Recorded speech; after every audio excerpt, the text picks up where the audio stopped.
Ahora veremos la construcción de amperímetros, voltímetros y ohmmetros a partir de un instrumento, por ejemplo, de bobina móvil.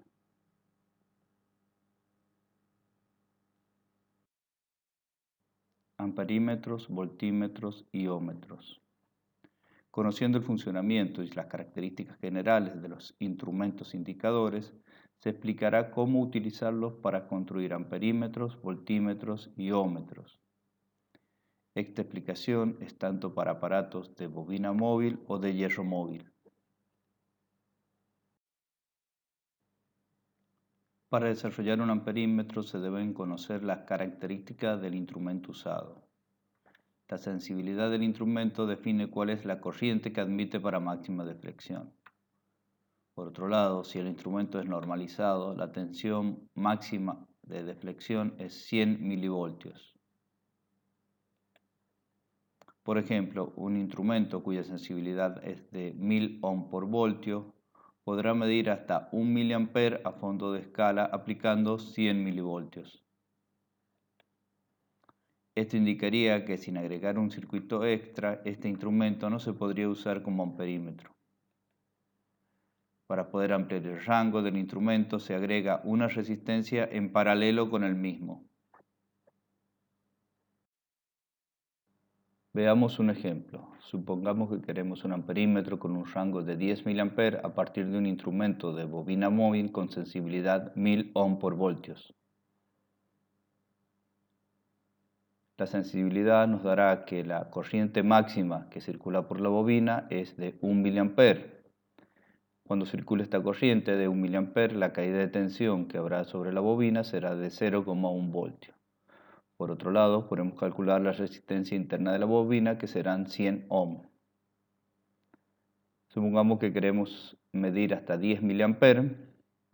Esto implicará que por la bobina circulará solo 1 mA. El resto deberá derivarse por una resistencia en paralelo que absorberá la diferencia de corriente, en este caso 9 mA. Cuando circulen estos 9 mA, la caída de tensión en la bobina, que es igual a la caída de tensión en la resistencia en paralelo, es de 0,1 voltios. Por tanto, podemos calcular la resistencia en paralelo, que en este caso será 11,11 ohm. El valor de la resistencia en paralelo debe ser calculado con varios decimales, por lo menos 6, para que el resultado sea exacto.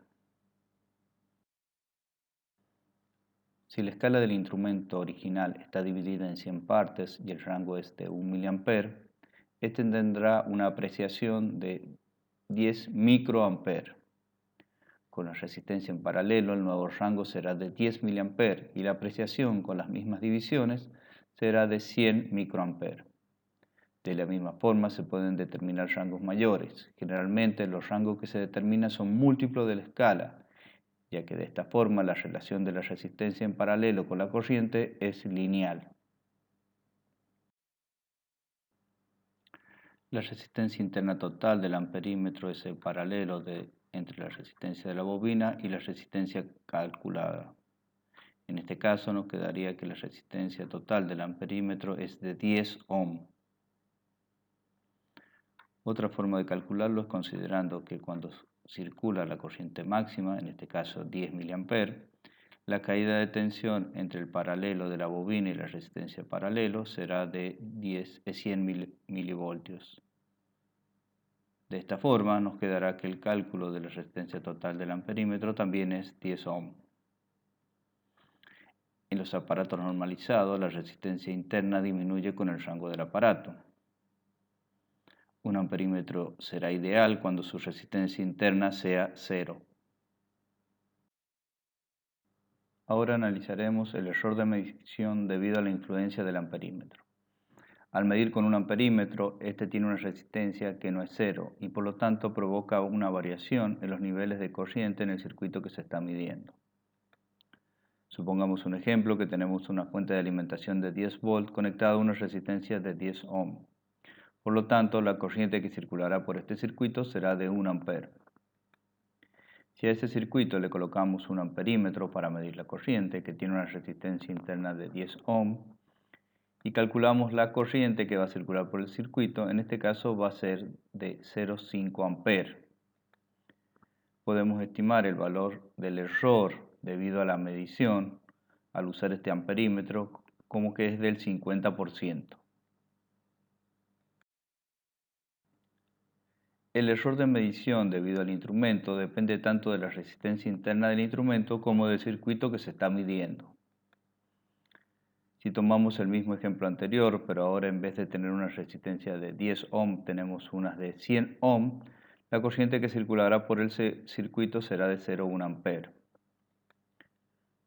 Al colocar el amperímetro, la nueva corriente modificada será de 0,09 amperes.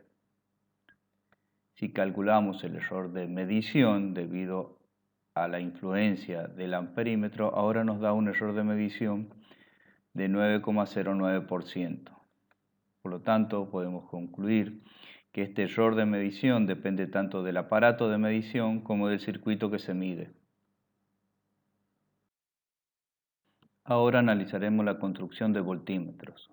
Si se utilizara los instrumentos de bobina móvil o de hierro móvil para medir tensiones, debido a que se construye con una tensión máxima normalizada, solo se podrían medir tensiones entre 0 y 100 milivoltios. Partiendo de esta premisa y conociendo además la sensibilidad, se puede ampliar el rango del instrumento como voltímetro agregando resistencias en serie. Si se conoce la sensibilidad del aparato y como la tensión está normalizada, se puede determinar las resistencias necesarias para incrementar el rango como voltímetro. Supongamos que tenemos un aparato que tiene una sensibilidad de 1000 ohm por voltios. Esto implicaría que a máxima escala, 1 mA, la caída de tensión en el aparato será de 0,1 voltios y que su resistencia interna es de 100 ohm. Supongamos que queremos medir una tensión de 1 voltio. Sobre el aparato caerá 0,1 voltios. Por lo tanto, deberemos agregar una resistencia donde caigan 0,9 voltios. A partir del cociente entre la caída de tensión en la resistencia y la corriente que va a circular por la bobina, que es de 1 mA, podemos establecer el valor de la resistencia en serie que debemos colocar en el aparato. En este caso es de 900 ohm. Para cualquier valor de tensión medido menor a 1 volt, la corriente será proporcional a él en forma lineal. De la misma forma se puede determinar cualquier otro rango. Ahora analizaremos la resistencia interna total del voltímetro. La resistencia interna total del voltímetro es la suma de la resistencia de la bobina más la resistencia en serie que hemos calculado. Teniendo en cuenta la forma que calculamos la resistencia en serie, podemos determinar que la resistencia total del voltímetro es igual a la sensibilidad por el rango total del instrumento. Esto nos da una herramienta muy sencilla para poder conocer la resistencia interna, ya que multiplicando la sensibilidad por el rango nos da la resistencia interna. En general, un voltímetro será ideal cuando su resistencia interna sea infinito. En los aparatos normalizados, la resistencia interna aumenta con el rango del aparato.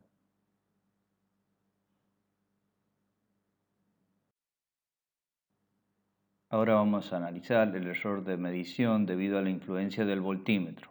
Como el voltímetro toma corriente para la medición del circuito bajo medida, entonces se produce un error. Esto se debe a que la resistencia del aparato queda en paralelo con la del circuito y cambia las características del mismo. Supongamos un ejemplo que tenemos una fuente de 12 volt, una resistencia de 3,5 kΩ, una resistencia de 5 kΩ y otra resistencia de 3,5 kΩ. Si colocamos el voltímetro en paralelo para medir la caída de tensión en la resistencia de 5 kΩ, nos va a quedar que en este caso estamos usando un voltímetro que tiene una resistencia interna de 10 kΩ. Calculando la corriente y las tensiones que van a circular Cuando se coloque el voltímetro podemos determinar cuál va a ser la tensión en la resistencia de 5 kΩ, que en este caso se ve disminuida a 3,87 volts. Podemos calcular el error de medición como 5, que era la medida sin el voltímetro, menos 3,87 volts dividido en 5 volts por 100. En este caso el error de medición es 22,6 volts. Como en el caso del amperímetro, en el voltímetro también este error de medición depende tanto del aparato de medición como el circuito. Lo ideal es que el voltímetro tenga una resistencia tendiendo a infinito. Cuando esto ocurre, el error de medición tiende a cero.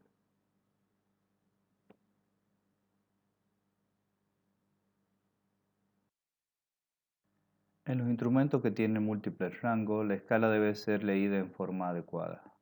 Supongamos que tenemos un instrumento que está en la escala de 100 milivoltios. En este caso no tendrá una resistencia en serie. Normalmente con un conmutador se agrega la resistencia para cambiarlo de escala. En este caso, colocando una resistencia de 900 ohm, estamos en la escala de 1 voltio. Ahora la escala debe ser leída en otra forma. El valor máximo debe ser 1 voltio. Normalmente en estos aparatos tenemos múltiples escalas. En este caso tendríamos que usar la escala que termina en 10. En un caso el 10 serían 100 milivoltios y en el otro caso el 10 reflejarían 1 voltio.